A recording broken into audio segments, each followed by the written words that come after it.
میں گورنر موسیٰ بن نصیر کا کمانڈر ہوں اور ایک اہم سفر پر ہوں. میرے ایک زخمی ساتھی کو اس وقت علاج کی فوری ضرورت ہے.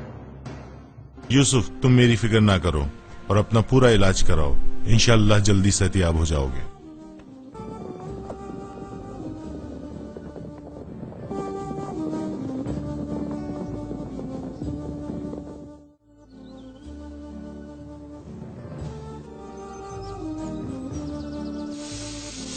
السلام علیکم بابا. وعلیکم السلام. صبح بخیر بیٹا. سناؤ کیسی ہو؟ شکر الحمدللہ، میں بالکل ٹھیک ہوں. بیٹا خدا کا شکر ہے کہ پورے شمالی افریقہ پر اسلام کا پرچم بلند ہو گیا ہے. قبائلی بغاوتوں کو بھی ہم بہتر انداز سے ختم کر رہے ہیں. اس پر خدا کا جتنا شکر ادا کیا جائے کم ہے.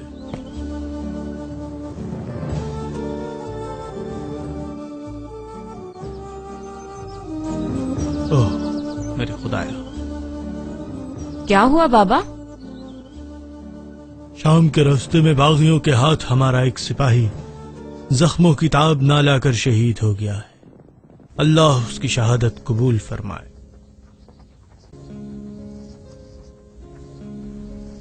موسیٰ بن نصیر قبرستان گئے ہیں. خیریت تو ہے؟ ہمارے سپاہی یوسف کی شہادت ہو گئی ہے. اے اللہ، ہمیں بھی سعادت کی زندگی اور شہادت کی موت نصیب فرما.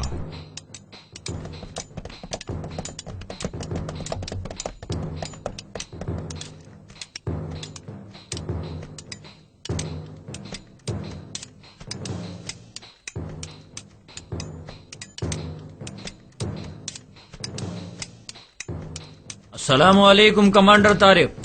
وعلیکم السلام مجاہد ساتھیوں، کیسے ہو؟ ہم تو بس خداحافظ کہنے آئے ہیں آپ کو. خیریت؟ کہاں کی روانگی ہے؟ ہمیں اسپین کے سفر پر بھیجا جا رہا ہے، کچھ معلومات لانی ہے. ظلم تو پہلے سے ہو رہا تھا، مگر اب خبر آئی ہے کہ زیادہ بڑھ گیا، اور اس بات کی تحقیق ہم وہاں پہنچ کر ہی کر پائیں گے.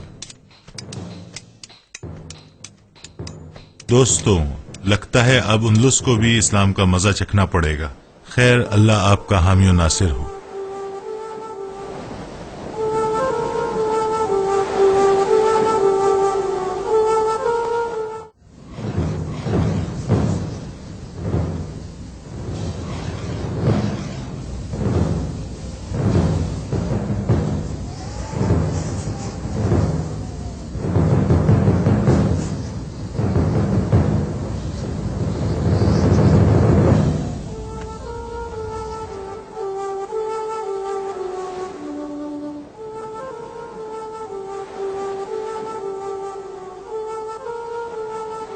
حد ہو گئی ہے ظلم کی.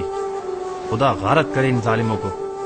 انسانی جان کی تو کوئی اوقات ہی نہیں ان کلیسائی درندوں کی نظر میں.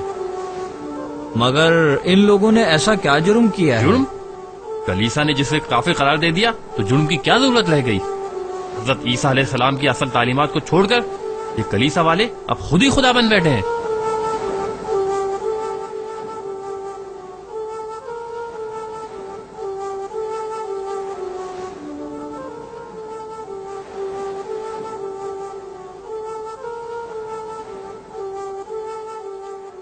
دوستوں ذرا ٹھہرو، میں تمہیں ایک برادرانہ تجویز دینا چاہوں گا کہ اندلس میں تم اپنی عبادت کو کبھی کسی کھلی جگہ مت کرنا.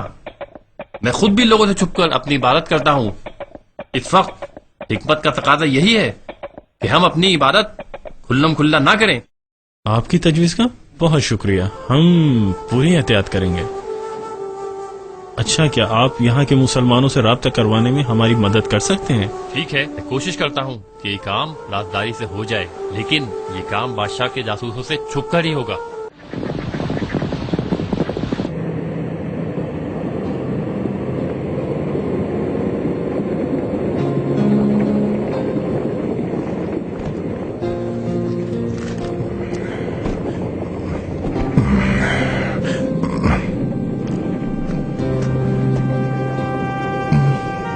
السلام علیکم ابراہیم صاحب، کیسے ہیں آپ؟ وعلیکم السلام. آپ کون لوگ ہیں؟ جی، ہمیں بلال نے بھیجا ہے. اوہ، بلال نے بھیجا ہے. بیٹے یہاں آؤ، ذرا مہمان مسافروں کی کچھ تواضع کرو. شمالی افریقہ سے یہاں آئے ہوئے مجھے تقریباً 10 سال ہو گئے ہیں. اس علاقے میں مسلمانوں کی تعداد خاصی کم تھی، مگر اب آہستہ آہستہ بڑھ رہی ہے اور مسلمانوں کے لیے یہ جگہ خطرناک ہوتی جا رہی ہے. مجھے یقین تھا کہ مسلمان مجاہدین یہاں ضرور آئیں گے، کیونکہ یہاں کے حالات بے حد خراب ہیں. ظلم اپنے عروج پر پہنچ چکا ہے. ابراہیم صاحب، آپ فکر نہ کریں، ظلم کی یہ رات اب جلد دور ہوگی. انشاءاللہ، اللہ کرے ایسا ہی ہو. میرے بال اب سفید ہو گئے ہیں، لیکن اب بھی اسلام کا نفاذ میری سب سے بڑی خواہش ہے.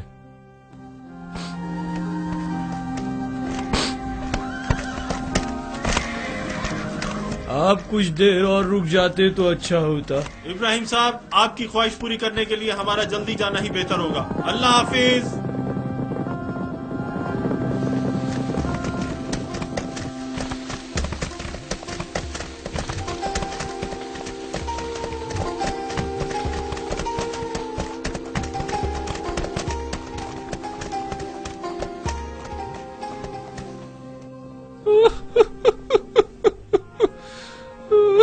بابا، کیا ہوا؟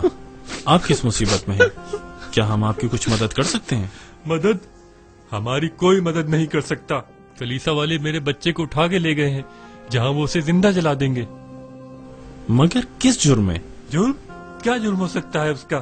اس کا جرم صرف یہ تھا کہ وہ کلیسا کے ظلم کے خلاف آواز اٹھاتا تھا.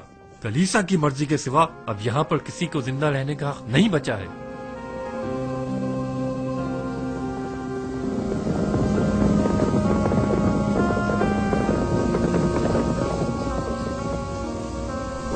ارے ہمیں دیر ہو گئی، ہاتھ سے نکل گئے. لگتا ہے یہ قرطبہ شہر آ گیا ہے. لگتا ہے اس شہر میں ان لوگوں کو جلایا گیا ہے. وہ دیکھو، اس وقت یہ کون لوگ جا رہے ہیں؟ چلو، اندھیرا بڑھنے سے پہلے ہمیں بھی شہر میں داخل ہونا چاہیے. ٹھیک کہتے ہو عمر بھائی، اب باہر مزید رکنا ہمارے لیے مناسب نہیں ہے.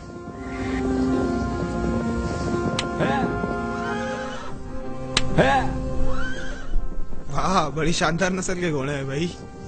جناب، یہاں کچھ دیر پہلے کچھ لوگ داخل ہوئے تھے. بتا سکتے ہیں کس طرف گئے؟ کیا تم بھی انہی میں سے ہو؟ ہاں، کچھ ایسا ہی ہے. ہم ان سے سفر میں کچھ پیچھے رہ گئے. کیوں بھائی، ایسا ہی ہے نا؟ بہرحال وہ آگے محلی کی طرف گئے ہیں.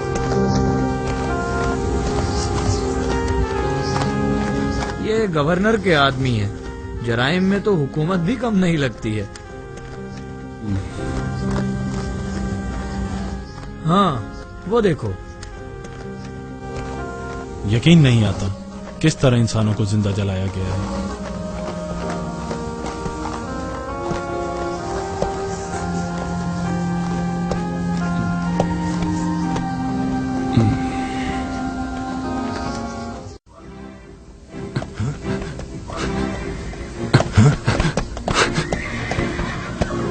اگر تم سلامتی چاہتے ہو تو حرکت نہ کرنا. یہ گھوڑے ہمیں دے دو.